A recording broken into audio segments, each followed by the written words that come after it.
Hey everybody, welcome to Obscurities in Miniature, and it is that time of the week again. It is time for some weekly painting progress. And I gotta say, the weather in California, at least my part of California, has been absolutely wonderful this week. It has been so pleasant. This is the first time in a while I haven't had the air conditioning on 24/7. And when the weather's really nice like that, that really motivates me to actually get off my rear end and start painting. Unfortunately, I had to work on report cards and progress reports because parent conferences are this entire week. Thankfully, most of mine are going to be done by Thursday, so I should have lots of free time in the afternoon to hopefully get things painted. We'll see. Of course, it gets really hot again. So I have been slowly, steadily attempting to clear off my table of things that have been sitting around. And this fine gentleman right here is definitely somebody who's been hanging around far longer than he needs to. This is a Duchies of Vinci model from One Page Rules. And the funny thing is, I bang the camera there, is that he was a freebie, I think, from one of their crowdfunding campaigns.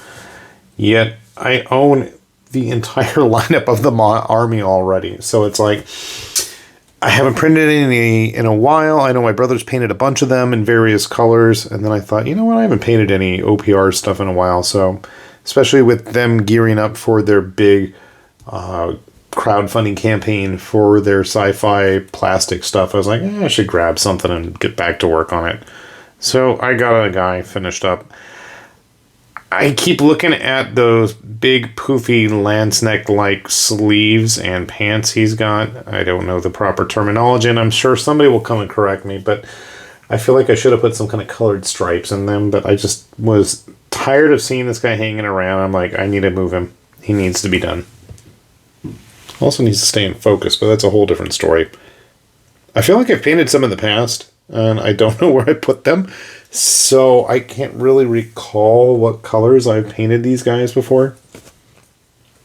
So I should try to get back to that. Alright, what else we got? Got another depth dweller. So I painted one up a while ago like Meathead from Meatballs 2.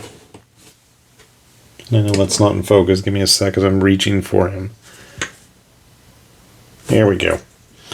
And I feel like I kind of went more with like a frog-like look, but then I thought with the colors, you know what it really reminds me of is Gollum from the Rankin Bass animated Hobbit movie. And I was okay with that. I don't know how many times I've seen that movie. To this day, God knows how many years after the fact, you know. Of course my kids watched it too when they were little, but the songs in that movie have stuck with me for decades now. And it's funny because, you know, I went and saw the Peter Jackson movies when they came out, and they just didn't do it for me. I'm like, I've already seen The Hobbit. I don't need to watch it again. You know, I'm good. I can remember feeling the same way about The Lord of the Rings, too. You know, I'd already seen the Rankin Bass stuff. I was okay with that. Man, I listen to that a ton. But yeah, here's the other more Meathead style one. I figure, you know what, I don't know what I'm putting so much effort into these guys for. They're going to be kind of cannon fodder types anyways. So I'm not going to worry about it. Again, I think I was channeling the Rankin Bass, whatever, Gollum, with his kind of blindish eyes. So that's what we were going for there. That's a Dragon Trapper's Lodge model, along with this fellow. This is Sir Clevius, the Paladin. Paladin? Get it? Paladin? He comes from the Food World set, which I really liked. And I have slowly been trying to fight my way through them. I painted a bunch of the meatballings. I have one of the dinosaur ice cream things in very, very rough shape in terms of painting. I mean, like, you know, the model's not in bad shape or anything. So Sir Clevius here can join the Bakebarian, whose name I can't remember. I know her title at least. It's just a fun set. I'm going to probably get around to the Suitmancer And I can't make up my mind if I want to paint him like Chef Boyardee, which is kind of boring because it'd just be, you know, a white apron and stuff, or if I want to paint him like Super Mario, which is really tempting. I don't know, but this guy was a fun one. Plus, he's just got those big crazy cleavers.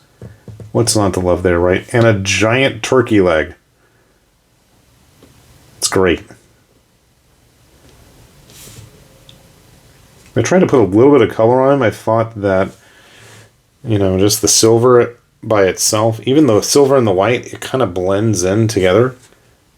So I wanted to do something to kind of make it stand out a bit. But he's done. Slowly but surely we're finishing the party. I've got the sushi ninja guy I gotta work on next. And then up next we've got more sharks. I don't know if you guys have been following the Planet Shark Kickstarter campaign. So that has been ticking upwards on the regular. They've unlocked a bunch of stuff. These are not the official models. These are ones that Sharkworks put out prior to the campaign. A little bit different style, but half the fun of that is, you know, I feel like it's kind of like the Trench Crusade thing where you've got the official models and then you've got the ones that work really well with it.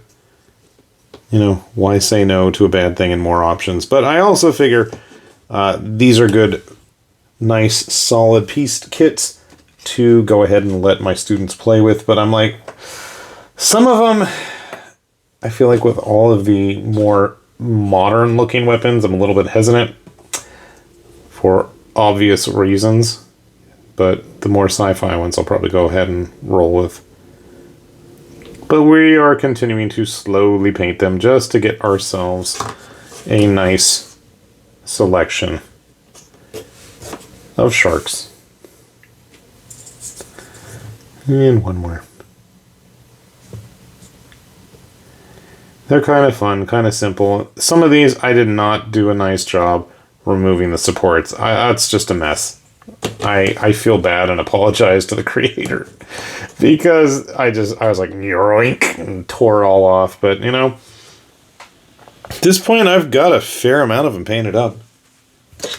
I mean, they just keep piling up, and these are all, like I said, the unofficial ones. Obviously, with the campaign still going, there are even more opportunities for more sharks. So if this is something you're interested in, the rules are free. It's kind of fun, kind of different, kind of Mordheim Necromunda-ish. So definitely take a look. A lot of fun stuff to be had there. I know I am absolutely looking forward to painting it. Even more of these.